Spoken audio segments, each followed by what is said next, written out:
समाज से हैं वो इस्तीफा देंगे। अगले 30 दिन का टारगेट दिया गया है। 30 दिन में अगर हमारे पास संतुष्टिपूर्वक उत्तर नहीं मिलता है तो हम इस्तीफा देंगे, पहली बात।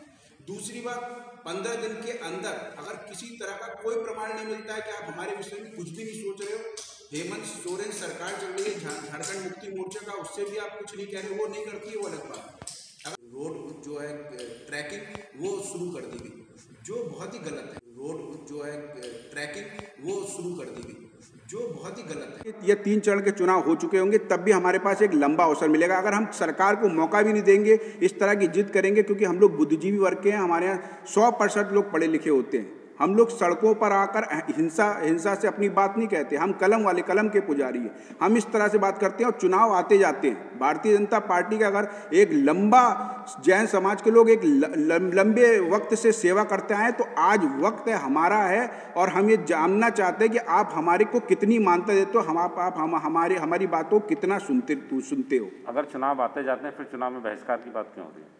चुनाव अगर हम जब हमारी किसी भी तरह की मांग को प्रधानमंत्री महोदय ने, हेमंत सोरेन जी की सरकार ने लगातार हजारों पत्र किए, ट्विटर पे ट्रेंड 3रे नंबर पे चला, और हम फिर से दोबारा से सोशल मीडिया पे आएंगे और फिर से अपनी बात को रखेंगे और फिर से सरकार तक अपनी बात पहुंचाने का काम करेंगे। किसी भी रूप में इस लोकतंत्र में जितने प्रकार हो सकते अपनी बात पहुंचाने में, अहिंसा रूप से गांधीवादी जो लोकतंत्र की सरकार हमारी काम कर रही है, अगर वो वास्तव में गांधीवाद को मानती है तो हमारी बात को अहिंसक रूप से मानेगी। ये हमारी सोच है। आपको बताना चाहता हूँ कि अकबर के समय से 1583 की बात बता रहा हूँ, तब भी यह जारी की जाए, लेकिन वो बिल्कुल कानों में जू नहीं रह रही है। केंद्र में चूंकि भाजपा सरकार है, और जैन समाज मुख्यतः भाजपा सरकार में बहुत अच्छी संख्या में भाजपा पार्टी की सेवा कर रहा है। यदि हमारी इस प्रकार से हमारे धर्म को, अल्पसंख्यक लोगों को इस तरह से क्या नाम है आपका? मेरा नाम सौरभ जैन है। क्या पद है आपकी उस पे? मैं राष्ट्रीय जो महाआंदोलन महाअभियान चल रहा है, शिखर जी को बचाओ, हमारे श्री समीर शिखर जी जो सबसे बड़ा सर्वश्रेष्ठ तीर्थ माना जाता है, उसको बचाओ, उसकी कमेटी का मैं सदस्य हूँ राष्ट्रीय स्तर पे।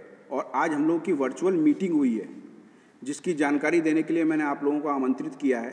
हमारे जैन समाज जो कि पूर्णतया शांतिप्रिय और अहिंसावादी है, उसका सर्वोच्च तीर्थ जहाँ की वंदना करने को हम इतना शुभ मानते हैं कि नंगे पैर निराहार वहाँ पे वंदना करने जाते हैं और मानते हैं कि वहाँ मोक्ष हमें मिलेगा अगर वहाँ पर एक भी वंदना हमारी पूर्ण होती है। तो वहाँ पर पर्यटन स्थल के रूप में वहाँ की लोकल सरकार वहाँ पे बना रही है, जिसका हम पूर्णतः विरोध करते हैं। क्योंकि अभी कुछ दिन पहले वहाँ पर जो है पिकनिक पार्टी इस तरह के आयोजन होने लग गए, मांस मदिरा का सेवन होने लग गया। जैन धर्म के लोग तो मांस मदिरा और छोड़िए, हम लोग प्याज लहसुन से भी परहेज रखने वाले लोग हैं, अहिंसावादी हैं, शांति प्रिय हैं। लेकिन हमने जब मांग करी है केंद्र सरकार से और वहाँ की झारखंड मुक्ति मोर्चा की सरकार से, आज तक किसी ने कोई भी जवाब नहीं दिया है।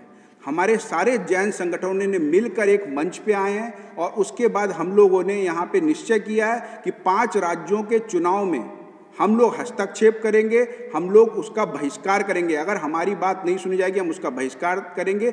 हम भाजपा सरकार को, केंद्र सरकार को भी हम खुली बात कहना चाहते हैं, अगर 30 दिन के अंदर उन्होंने हमारी बात पर विचार नहीं किया तो जितने हमारे समाज के भाजपा में काम कर रहे हैं लोग, जैन धर्म से जैन अनुयायी जितने भी काम कर रहे हैं, मैं स्वयं भी काम कर रहा हूँ, हम लोग इस्तीफा देंगे, त्यागपत्र देंगे। इस तरह से हम अहिंसावादी रूप से अपनी मांग करेंगे। हम विरोध करते हैं इस बात का, हमारे तीर्थ स्थल को पूज्य स्थल ही रहने दिया जाए। जब 26 अक्टूबर 2018 में झारखंड सरकार ने उसे पूज्य स्थल घोषित किया था, तो उसे पूज्य स्थल रहने दिया। हमें पर्यटक स्थल उसे बनाने की कोई आवश्यकता नहीं है। मांस मदिरा का बिक्री पर भी एक सीमित क्षेत्र बनाया जाए कि इतने किलोमीटर तक मांस मदिरा की बिक्री भी नहीं होगी, और जो सेवन करेगा इस तरह की राजाज्ञा केंद्र सरकार दे। ये हमारा अनुरोध है, ये हमारी उनसे मांग है। यहाँ तो मैं खुद भाजपा से जुड़ा हुआ हूँ, अल्पसंख्यक मोर्चे का महानगर उपाध्यक्ष बरेली मुझे बनाया है पार्टी ने, और मैं स्वयं कह रहा हूँ खुले मंच से। ऐसे कितने लोग होंगे लगभग, एक आइडिया? हम लोग कम से कम नहीं तो 12 लाख लोग हैं जो भाजपा में खुले रूप से सक्रिय रूप से काम करते हैं। बाकी जितनी आबादी है हमारी, 90% हम लोग भारतीय जनता पार्टी को वोट देते आए हैं। हमारी सोच अहिंसावादी रही है भारतीय जनता पार्टी, हमारी सोच पे चलती आई है, या ये कह लीजिए कि हमारी सोच को मैच करती है इसलिए हम उसको वोट देते हैं। ऐसा नहीं है। इंदिरा गांधी सरकार में भी इंदिरा गांधी ने भी हम जैनियों के लिए बहुत कुछ किया था। उत्तर प्रदेश सरकार में मायावती जी ने अल्पसंख्यक रूप में हमें मान्यता दी थी। इसलिए जहां भी हमारी सोच मिलती है हम उसका समर्थन करते हैं, क्योंकि इस समय भाजपा में हमारी इस्तीफा देंगे, पूर्णतया देंगे। देखिए हमारे यहाँ मुनि महाराज जो हमारे गुरु महाराज हैं वो कहते हैं देश सबसे बड़ा है। हमारे यहाँ हम लोग धर्म को नहीं ज़्यादा पहले नंबर पे मानते थे, देश को सबसे बड़ा मानते हैं, लेकिन देश के बाद धर्म आता है। यदि धर्म पे संकट आ रहा है, हमारे ऐसे तीर्थ पे संकट आ रहा है जहाँ की वंदना करने को हम लोग इतना पुण्य का काम मानते हैं, मोक्षगामी पथ है हमारा।